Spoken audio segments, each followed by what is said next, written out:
안녕하세요. 부동산 따라잡기 정희경입니다. 부동산 헤드라인 뉴스 시작합니다. 첫 번째 소식입니다. 서울 아파트 매매가가 10주째 거의 변동 없이 유지되고 있습니다. 매매가뿐만 아니라 전세가도 안정돼 가고 있는데요. 전통적 비수기인 1월이 지나고도 이런 모습을 보여 제도 변화에 따른 관망세가 분명함을 알 수 있다고 하겠습니다. 앞으로도 대출 규제 및 여신 신사 가이드라인의 변화가 없다면 큰 변화폭은 없을 전망이라 이를 감안한 투자 전략이 필요할 것 같네요. 다음 소식입니다. 수도권 주택 경매 시장의 2월 낙찰률이 49.8%로 2008년 8월 이래 최대를 기록했습니다. 특히 아파트에 비해 단독이나 다세대 등 다양한 매물이 인기를 끌고 있다는 소식인데요. 전문가들은 나만의 집을 갖고 싶다는 욕구와 너무 높아진 아파트 가격을 이유로 들고 있습니다. 다만 결국에는 아파트 위주로 돌아갈 수밖에 없지 않겠냐는 전망도 많기 때문에 경매에 관심 있으신다면 고려하시는 편이 좋을 듯합니다. 마지막 소식입니다. 지방자치단체의 부동산 펀드를 활용한 기업형 임대주택, 즉 뉴스테이 연계형 정비사업이 도입되고 있습니다.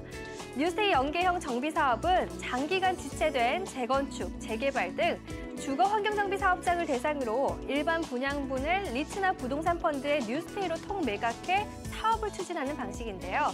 특히 부동산 펀드는 적지 않은 재원이 필요한 상황에서 재무적 투자자의 참여로 주택도시기금 지원 없이도 뉴스테이를 공급할 수 있습니다. 방치됐던 정비사업구역을 활용할 수 있는 방법이 열린 셈인데요. 특히 인천에서 적극적으로 나서고 있다고 하니까요. 인천 지역을 더 주의 깊게 보시면 좋을 듯합니다. 이상 부동산 헤드라인 뉴스였고요. 이어서 부동산 전화 상담 이어지니까요. 잠시만 기다려주세요.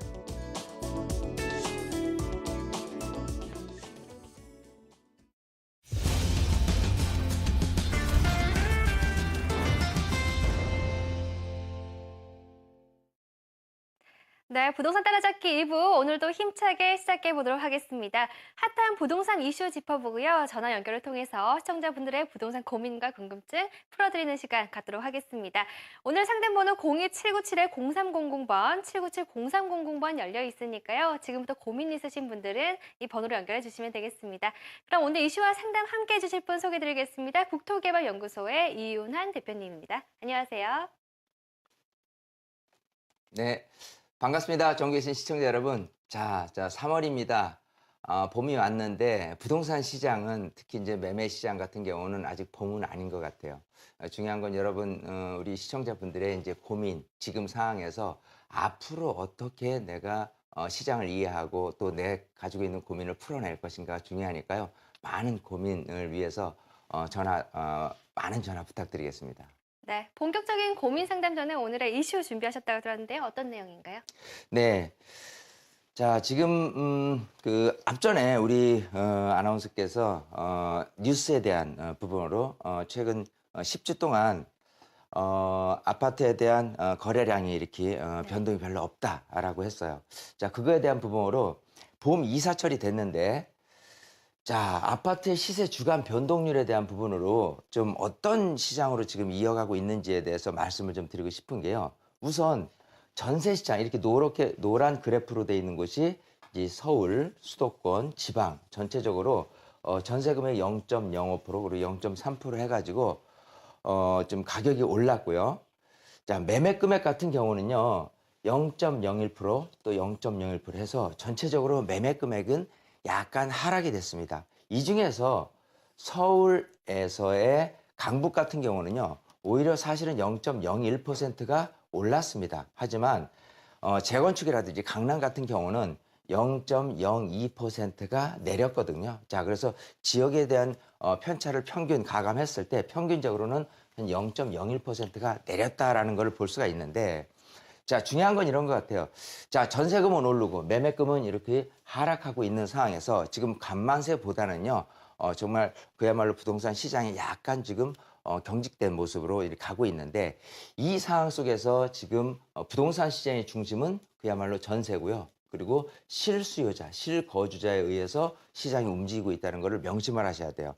왜냐하면 지금 이렇게 봄 이사철에 맞게 그래프를 계속해서 보게 된다면요. 예년 같은 경우라면은 이렇게 전세금도 오르고 매매금도 오르는 시장에서 지금 일단 2016년도에 봄 이사철에 맞아서는 매매 금액이 저조하게 이렇게 약간 하락으로 반등했다는 부분들이 4월, 5월에 걸쳐서 꾸준히 관망세로 이어지고 또 거래가 좀 안 됐을 경우에 가격이 좀 하락될 수 있는 여지도 있기 때문에 이 부분에 대해서는 전세 비율에 대한 매매 금액을 산정하는 기준으로 좀 읽어가야 되지 않을까. 어쨌든 중요한 건 이런 시장이 계속해서 내리막길로 갈 것이냐 아니면은 좀 약간 반등의 변곡점을 찾아서 반등의 시점을 찾겠느냐라는 부분이 금리라는 요소를 좀 지켜볼 필요가 있어요. 그래서 이제 매월 중순에 이제 금리에 대한 동결이라든지 인하라든지 이런 부분이 발표가 될 텐데요. 이런 부분에 따라서 매월을 변곡점에 대한 시점을 찾는 그런 계기를 한번 준비해 보는 것도 괜찮을 것 같습니다. 네, 이윤한 대표님의 지금 부동산 투자 멘토링 시간 가져봤습니다. 지금 진행해 주시는 동안에 전화 연결이 됐는데요. 어떤 고민이 있으신지 한번 만나보도록 하겠습니다. 시청자님 안녕하세요. 네, 안녕하세요. 네, 안녕하세요. 오늘 어떤 고민이 있으신가요? 네, 제가 면목동에 한신 아파트 파는 게 있는데요. 네. 그 소형 평수가 있는데 그거를 매수를 해도 괜찮을지 해서요. 네, 지금 실거주용으로 매수를 하려고 하는 거세요? 아니면 투자용으로 생각하세요? 예, 저희 그 친정엄마 혼자 사실 실거주용으로 보고 있습니다. 네, 실거주용이시고요. 지금 소형 평수라고 하면 지금 몇 평인가요, 정확히? 그 11평짜리가 있고 14평짜리가 있고 두 가지를 보고 있는데요. 둘 네네. 중에 하나를 하려고요. 네, 11평이나 14평 보고 계시고요. 예, 알겠습니다. 지금 면목동의 한신아파트 실거주용으로 소형 평수 매수 여부 고려하고 계신데요. 저희가 한번 알아보도록 하겠습니다. 네. 네, 반갑습니다. 네, 반갑습니다. 안녕하세요. 네. 자, 지금 중랑구 면목동에 그 면목 네. 한신 아파트 소형 11평이냐 또 14평이냐를 어머님이 혼자 거주를 목적으로 구입을 지금 계획을 하셨잖아요. 네. 자, 일단은 실거주 목적상 이런 한신 아파트가 앞으로 괜찮느냐라고 한다면 일단은 그 이쪽 지역에 대한 분석을 통해서 사도 괜찮다라는 답변을 우선 내밀고요. 그리고 네. 11평, 14평 중에서 어떤 것을 하느냐 라고 한다면 혹시 11평짜리, 14평짜리 각각 방이 몇 개씩이죠? 한 개고요. 나머지는 두 개고요. 14평짜리는 두 개, 11평짜리는 네. 한 개죠? 네네. 자, 그럼 만약에 물론 이제 금액적인 차이가 있겠지만 혼자시라고 하더라도 나중에 시세가 좀 오르는 관점을 생각하면 14평짜리를 선택하는 게 더 낫지 않을까 이렇게 말씀드리고 싶고요. 중요한 건 시점이 중요할 것 같아요. 매수 시점. 그래서 네. 시점상으로는 약간 좀 여름 쪽에 좀 매수를 하시는 것이 조금 기다리는 것이 낫지 않을까 생각을 하고요. 네. 일단 전망에 대해서는 지도를 통해서 한번 말씀을 드려볼게요. 네. 자, 일단 그 지금 얘기하시는 그 면목 한신 아파트가요. 이 중랑구 면목동이죠. 네, 자, 맞습니다. 이렇게 중랑구 면목동에 차지하고 있는 주거 지역은 아파트 지역은 아닙니다. 그래서 네. 빌라라든지 다세대 주택들이 이제 많은 가운데 이렇게 한신 면목 아파트가 1000세대 넘게 1300세대 정도 되거든요. 네. 자, 이런 측면에서 실거주 수요자들은 이렇게 빌라에서 거주하시는 분들이 아파트를 선호하는 경향이 강하기 때문에 그래도 네. 구입을 했을 경우에 전세 비율에 맞춰서는 집값이 올라갈 가능성도 분명히 있다는 거를 말씀드리고 싶고요. 네. 자, 이게 지금 두 가지 아마 호재가 있을 거예요. 뭐냐면 네네. 지금 여기 입주 연도가 88년이거든요. 네. 자, 그래서 재건축을 혹시 기대를 할 수 있지 않느냐라는 부분이 있고요. 네. 또 하나는 그 경전철에 대한 기대감이 있을 거예요. 네, 맞습니다. 면목선. 네. 자, 이렇게 면목선이 개통이 될 경우라면은 좀 집값이 또 오르지 않을까. 이 두 가지에 대한 부분이 있는데 네. 지금 구입을 했을 때 재건축이나 면목선에 대한 어떤 호재의 흐름에 의해서 가격이 상승되는 거는 기대를 안 하시는 게 좋다. 이렇게 말씀드릴게요. 네. 자, 제가 처음에 말씀드릴 때 지역적으로 여기서 그래도 한 1300세대 되는 아파트, 비록 좀 오래됐지만 괜찮다는 의미는 실거주 수요자들에 의해서 전세금 상승 매매금으로 이어진다고 했잖아요. 네. 근데 재건축이 되려면 일단 88년 입주를 했으니까 2018년부터는 재건축 연한이 도래해요. 문제는 재건축에 대한 사업성을 들여다봤을 때 대지 지분이 얼마나 크느냐라고 하는 건데 여기는 15층짜리 중층 아파트잖아요. 네. 그래서 대지 지분을 이렇게 살펴보면 대체적으로 평형 대비해서는 한 절반밖에 안 됩니다. 즉 14평짜리다라고 한다면 7, 8평밖에 안 될 거예요. 아, 네. 자, 그랬을 경우에 재건축에 대한 사업성, 즉 조합원으로서 가질 수 있는 추가 분담 금액이 과도하게 잡힐 수가 있기 때문에 사실 지금 네. 시세 대비해서 사업성이 크게 좋지는 못하다라는 단점이 있어요. 네. 자, 그리고 면목성 같은 경우는 지금 위쪽 그 신내에서 출발해가지고 면목역을 출발해가지고요. 요 아래 장안교 사거리, 늘분 공원이죠. 그쪽으로 해서 이제 청량리 쪽으로 흘러가는데 지금 이 아파트에 위치한 곳하고요. 앞으로 면목역이라든지 이렇게 그 장안교 사거리 쪽에 경정철 지하철역이 생긴다 하더라도 역세권은 아니거든요.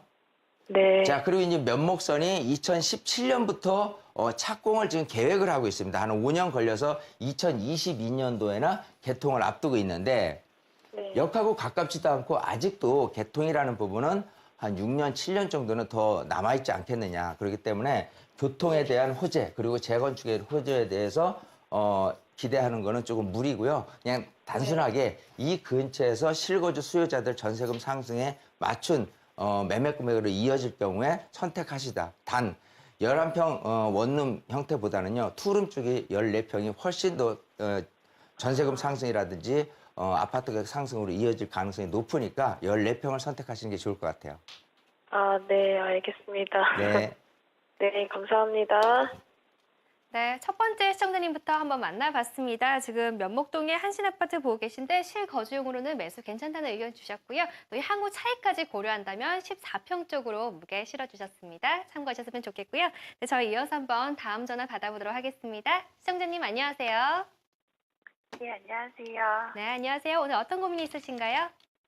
제가 김포시 장기동에 쌍용예가 아파트 34평을 소유하고 있는데요. 네네. 현재 전세를 주고 있는데 네. 가지고 있는 게 좋을지 아니면 매도를 하는 게 좋을지 궁금해서요. 아, 네, 알겠습니다. 지금 장기동의 쌍용 예가 아파트 34평 보유하고 계시다고 하셨는데요. 지금 네네. 전세 얼마 주고 계세요? 반전세라서 네. 보증금 1억에 월 60 정도 받고 있어요. 월 60이라고 하셨나요? 네네. 네. 그리고 혹시 지금 매매가는 얼마 정도 형성되어 있나요? 3억 4억 5천 정도 하는 것 같은데. 아, 예, 알겠습니다. 지금 전세, 반전세 주고 계신 김포 장기동의 쌍용 예가 아파트인데요. 그래서 저희가 한번 네. 보유를 할지 매도를 하는 게 나을지 한번 알아보도록 하겠습니다. 네. 네, 반갑습니다. 네, 안녕하세요. 안녕하세요. 네. 자, 지금 이제 김포 한강 신도시로 가볼게요. 네. 자, 이걸 언제 구입하셨죠? 분양 받았을 때가 2011년이라서 11년도예요. 11년도에요. 네네. 자, 지금 여기가 이제 2011년, 12년, 13년을 거슬러 올라오면서는 사실 굉장히 조금 아파트 시세도 조금 떨어졌었고, 자, 그랬다가 최근에 이제 전세금이 올라가면서 다시 이제 매매 금액이 제자리 걸음을 하고 있습니다. 네네. 중요한 건 현재 모습에서 앞으로 더 갈 필요가 있느냐, 아니면 매도를 할까, 이거 두 가지 고민인데요. 네. 일단은 한 번쯤은 전세를 더 끼고 2년 정도를 더 지켜보는 게 괜찮지 않을까 생각을 해요. 그 이후로는 사실 큰 비전은 없어요. 딱 2년 정도만 더 좀 기다려보자라는 측면으로 답변을 좀 드릴게요. 지도를 보면서 설명을 좀 드릴게요. 네. 자, 일단은 김포 한강, 이 장기지구하고요, 한강지구 두 개에서 전체적으로 56,000 세대입니다. 자, 중요한 건 쪽이 이제 아파트 지구로서는 굉장히 뭐 한강변이고 여러 가지 측면에서 괜찮기는 하지만 현재 이 서남권에 서울 쪽 서남권에서 출퇴근 수요자들이 전세금이 워낙 높게 나타나고 있기 때문에 이쪽을 이제 전세 수요자들이 많이 이렇게 건너가서 이제 현재는 살고는 있어요. 네. 근데 이제 집값이 크게 안 오르는 이유는 굳이 이제 집을 사서 혹시라도 더 오르지 않고 좀 정체되면 어떨까 하는 관망세로 이어지는 지역 중에 하나거든요. 자, 그 이유가 왜냐하면 여기가 56,000 세대라고 말씀드렸지만 아래 검단 신도시도 지금 계속해서 또 이제 입주해서 이렇게 탄생될 예정 아파트가 92,000 세대나 됩니다. 자, 이렇게 됐을 때 이렇게 공급량이 근처에 또 다른 경쟁자가 있을 경우라면요. 집값이 오르는 데는 한계에 부딪혀요. 자, 근데 지금 제가 조금 2년을 지켜보자라는 측면이 왜 그러냐면 지금 여기가 이제 김포공항 역에서 도시철도로 인해서 김포 한강 신도시로 이렇게 이어질 거예요. 그게 일단 2018년에 예정이 돼 있습니다.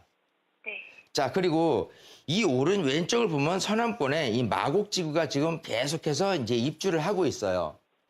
자, 이런 실수요자들에 의해서 어떻게 보면은 이렇게 도시철도가 개통되는 지금 이제 2016년이니까요. 자, 2년 정도 기다렸을 때 이런 그 마곡지구에서의 실거주를 목적으로 하신 분들이 조금 옮겨 탄다라고 한다면 전세에서 매매로 옮겨 탈 수 있는 가능성이 교통계획에 의해서 조금 반응이 조금 긍정적으로 나타날 수 있다는 거거든요. 그 이후라면 아까 말씀드린 대로 검단 신도시라든지 이렇게 좀 공급량이 많았을 때는 여기에 있는 분들마저도 사실은 여기도 가게 되고요. 또 이 근처 아래쪽으로라든지 어디든지 이쪽 마곡지구에서 출퇴근을 목적으로 하고 있는 곳들이 굉장히 많이 경쟁자들이 많이 있어요. 단지 교통계획 하나에 의해서 좀 더 이쪽으로 가볼까, 전세보다는 매매로 살까 이런 쪽의 계획을 하실 거란 말이에요. 지금 여기가 전세 비율이 75%입니다. 지금 전국의 전세 비율 통계가 75%니까요. 그대로 지금 반영돼 있는 곳 중에 하나예요. 이곳이 매매 금액을 상승으로 이어지려고 그러면 지금은 정체 상황으로 계속해서 좀 흘러갈 것 같고요. 딱 교통계획 하나 갖고만 좀 가격이 변동이 좀 있을 상황. 그 이후로 됐을 때는 크나큰 장점이 크게는 없다. 그렇기 때문에 2년만 지켜보자. 이렇게 답변을 드릴게요. 네. 네, 네, 감사합니다. 두 번째 시청자분 만나봤습니다. 지금 2018년 예정된 교통 호재도 있고 지금 마곡지구라는 호재도 있기 때문에 2년 정도 더 보유하다가 매도 쪽으로 의견을 주셨습니다. 참고하셨으면 좋겠습니다. 네, 저희 이어서 한번 다음 시청자분 만나보도록 하겠습니다. 시청자님 안녕하세요. 네, 안녕하세요. 네, 안녕하세요. 오늘 어떤 고민이 있으신가요? 제가 이제 구이동 현대프라임 아파트 32평 보유하고 있는데요. 네네. 지금 이제 매도를 할 시기가 된 건지 그게 궁금해서 전화드렸어요. 매도를 할 시기가 됐는지요. 지금 혹시 네네. 거주하시고 계신가요? 네네. 실거주하시고 혹시 언제부터 보유를 하셨는지 여쭤봐도 될까요? 2012년 11월이요. 2012년 11월이요. 네. 그 당시 혹시 매입가는 기억하시나요? 5억 7천 정도. 5억 7천이요. 네. 네, 알겠습니다. 지금 광진구 구이동에 지금 현대 프라임 아파트 매도 시기 궁금하신 것 같은데요. 저희 상담 받아보도록 하겠습니다. 네. 네, 반갑습니다. 네, 안녕하세요. 안녕하세요. 자, 네네. 광진구 구이동의 현대 프라임 아파트에 지금 이제 실제 거주를 하시고 있는데 네네. 이걸 언제 팔아야 될까 하는데 혹시 이걸 매도를 하고 어디로 또 이사 계획이 있으신 건가요? 중곡동에 이제 뭐 신축 빌라나 아니면 네. 저기 남양주 쪽에 이제 아파트를 보고 있는데요. 네. 언제쯤 이거를 매도를 자, 해야 그러면 이제 되는 건지. 거주비를 조금 낮출 생각을 하시는 건가 봐요. 그렇죠. 예, 예. 근데 중요한 건요, 내가 거주를 한다고 하더라도 네. 일단 향후 가치가 좀 높다라고 하면 좀 더 기다릴 필요가 있습니다. 이제 저에 대한 결론은 일단 좀 더 기다려보는 게 좋지 않겠느냐 생각을 해요. 물론 이제 일단 중곡동 쪽에 있는 빌라 나쁘지는 않지만 거기에 대한 시세 상승 가치보다는 여기가 더 크게 작용할 거로 보이고요.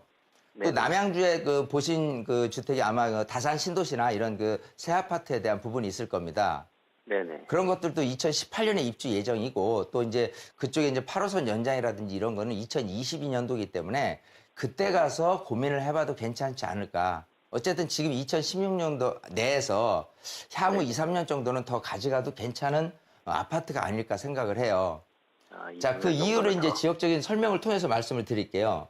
자, 지도를 네. 조금 이렇게 구체적으로 좀 들어가 보면 여기가 이제 강변역 근처잖아요. 네네. 자, 지금 여기가 이제 97년 입주를 했습니다.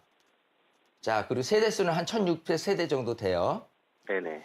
자, 중요한 거는 왜 여기를 조금 더 보유했으면 하는 거냐면 1차적으로는 한강변이라는 이 테마가 계속해서 각광을 받고 있어요. 특히나 지난 작년 10월 31일 해서 이제 한강변에 대한 관리 기본 계획이 나왔는데 어쨌든 뭐 좋은 부분, 나쁜 부분도 있지만 한강이다라는 부분에 의해서 계속해서 이런 식으로 좋은 쪽으로 이렇게 관심을 갖는 쪽으로 이렇게 만들어진다면 한강변에 있는 아파트는 꾸준히 인기를 얻을 수밖에 없다라는 부분이고요. 네네. 그다음 두 번째는 실거주 수요자들이 늘어날 가능성이 어디 쪽에서 출발하냐면 지금 잠실 쪽 있죠? 네. 잠실 제2롯데월드에 준공이 이제 올해 이제 말경 예정이 돼 있습니다. 자, 그러면 이제 그쪽에서 이제 거주하시는 수요자들이 교통에 대한 부분으로 따진다면 2호선을 갖고 이렇게 찾아보거나 아니면 8호선을 갖고 찾아보게 되거든요. 그럼 네. 1호선에 의해서 이제 잠실 집값이 워낙 비싸다 보니까 그쪽에서 조금 이렇게 벗어나서 생각을 해본다면 첫 번째 들어오는 것이 이제 강변역 쪽 해서 이제 강변역에 있는 아파트, 현대 프라이빗 아파트를 들여다볼 수밖에 없고, 즉 실거주 수요자들이 늘어나게 되면 자연스럽게 전세금 그리고 매매금에 대한 상승으로 이어질 가능성이 높습니다. 네. 자, 또 하나는 뭐가 있냐면 동서울 터미널 있죠? 네네. 자, 여기가 한진중공업 부지예요. 자, 이렇게 해서 한진중공업이 이 동서울 터미널에 대한 개발 계획을 조금 이렇게 청사진을 서울시에 내놓고 있는 상태에서 서울시가 아직 답변을 내놓고 있지는 않은데, 네네. 강남 쪽에는 이런 부지가 이제 칠성 부지가 있고요. 롯데 칠성. 그리고 이렇게 동서울 터미널 부지가 있어요. 네네. 자, 이렇게 동서울 터미널 부지에 대한 복합 개발에 대한 그 청사진이 조금 나온다라고 한다면 어디를 예시로 들면 강남에 이제 그 삼성동에 한전 부지 있죠. 네네네. 예, 거기 같은 경우에 현대자동차가 굉장히 고가에 그렇게 매입을 했고 또 향후에 그 기대 가치가 굉장히 크기 때문에 그 근처에 있는 땅값이라든지 집값이라든지 전체적으로 상승을 했거든요. 네. 마찬가지 여기도 그런 어떤 계획안이 조금 더 구체화됐을 때 이 근처에 있는 아파트가 훨씬 더 유리해지지 않을까 생각을 합니다. 그래서 일단은 네. 2, 3년 정도는 더 기다려보자. 이런 식으로 답변을 드릴게요. 아, 네. 감사합니다. 네. 네, 고맙습니다. 네, 지금 이주를 생각하시는 중곡동 빌라보다는 현재 거주하고 계시는 지금 구이동의 현대프라임이 더 가격 상승 가능성이 높다는 말씀 해주셨거든요. 일단은 조금 더 보유하라는 의견 주셨으니까 참고하셨으면 좋겠습니다. 네, 저희 다음 사연은 문자 상담으로 한번 해보겠습니다. 화면으로 만나보시죠. 네, 4802님이 보내주신 문자 사연입니다. 한강변에 투자를 고민 중입니다. 합정동과 자양동 어느 곳이 투자 가치가 있을까요? 이렇게 보내주셨습니다. 네, 이번 상담은 지금 한강변 투자에 대한 내용입니다. 합정동과 자양동 한번 비교 분석을 해주시죠. 자, 지금 뭐 한강변, 방금 또 한강변에 대한 얘기 나오니까 네. 문자로 얼른 지금 투자를 이제 고민하신 두 군데 지역을 정해놓고 이제 어디를 할까 이제 질문을 주셨는데요. 자, 하나는 자양동이고요. 또 지금 얘기하는 곳이 합정동 지역입니다. 사실 둘 다 좋죠. 예, 둘 다 괜찮고요. 이렇게 보시는 게 좋을 것 같아요. 조금 상대적으로 장기적인 관점에서 봤을 때 좀 두 군데 중에서 굳이 꼽자면 어느 것이 더 유리하겠느냐라는 거를 아마 물어보시는 것 같아요. 만약 두 군데라고 한다면 조금 자양동에 그 점수 좀 더 높은 점수를 좀 주고 싶은 생각이 드는 이유가 일단은 이 근처에 뭐 성수에 대한 부분으로 계속 개발 계획 그리고 근처에 있는 입주되는 아파트에 대한 시세가 굉장히 높게 나타나고 있거든요. 그럼에도 불구하고 분양이 되고 있다는 부분에 대해서는 계속해서 그 지역에 대한 가치가 높기 때문에 개발 가능성이 있을 경우에 많은 어떤 강남에서의 투자 수요까지도 미칠 수 있는 영역이기 때문에 아무래도 장기적인 관점에서는 좀 합정보다는 약간 괜찮지 않나. 합정도 나쁘지는 않지만 어쨌든 예전에 이제 한강 르네상스 사업에 의해서 좋았다가 지금 약간은 식어갔어요. 하지만 여기서도 실수요자에 의한 수요자들은 꾸준히 있습니다. 하지만 장기적인 관점에서 약간 지역에 대한 구분을 해본다면 자양동에 조금 무게를 좀 싣고 싶네요. 네, 장기적으로 봤을 때는 자양동 쪽으로 무게를 실어주셨습니다. 오늘 전화 감사드립니다. 네, 저희 시간 관계상 방송 중에 상담은 여기까지고요. 상담받지 못하신 분들 위해서 세미나 준비했습니다. 화면으로 만나보시죠. 네, 주제는 투자 타이밍 잡는 법과 이곳에 투자하랍니다. 프로개발연구소의 이윤환 대표, 신화경제연구소의 신화선 대표가 진행하는 세미나고요. 금요일과 월요일 오후 12시 30분부터 진행되는 세미나입니다. 장소는 7호선 논현역 8번 출구 인근이고요. 02797-0300번으로 문의하시면 자세한 장소 안내받으실 수 있습니다. 네, 지금까지 상담 도와주신 이윤환 대표님께서 진행하는 세미나인데요. 어떤 내용으로 진행될지 살짝 알려주시죠. 네, 세미나는 이렇게 보시면 좋을 것 같아요. 지금 이제 많은 시청자분들께서 이렇게 질문하는 내용들은요, 강론적으로 각 지역마다 내가 어떻게 해서 전망을 좀 보고 있는지에 대해서 이제 궁금해하시는 거고, 중요한 건 전체적인 시장이 어떻게 흘러갈 것인지에 대해서 굉장히 궁금할 거예요. 그리고 좀 지역적인 분석이라든지 또 투자 타이밍을 잡는 방법 이런 부분에 대해서 굉장히 관심이 많으실 텐데, 일단 세미나는 총론입니다. 전체적인 부동산 시장이 어떻게 흘러가는지에 대해서 타이밍을 잘 잡게 되면 거기에 따라서 이제 사실 돈이 투자에 대한 매력이 타이밍 잡는 법에 숨겨져 있다고 보고요.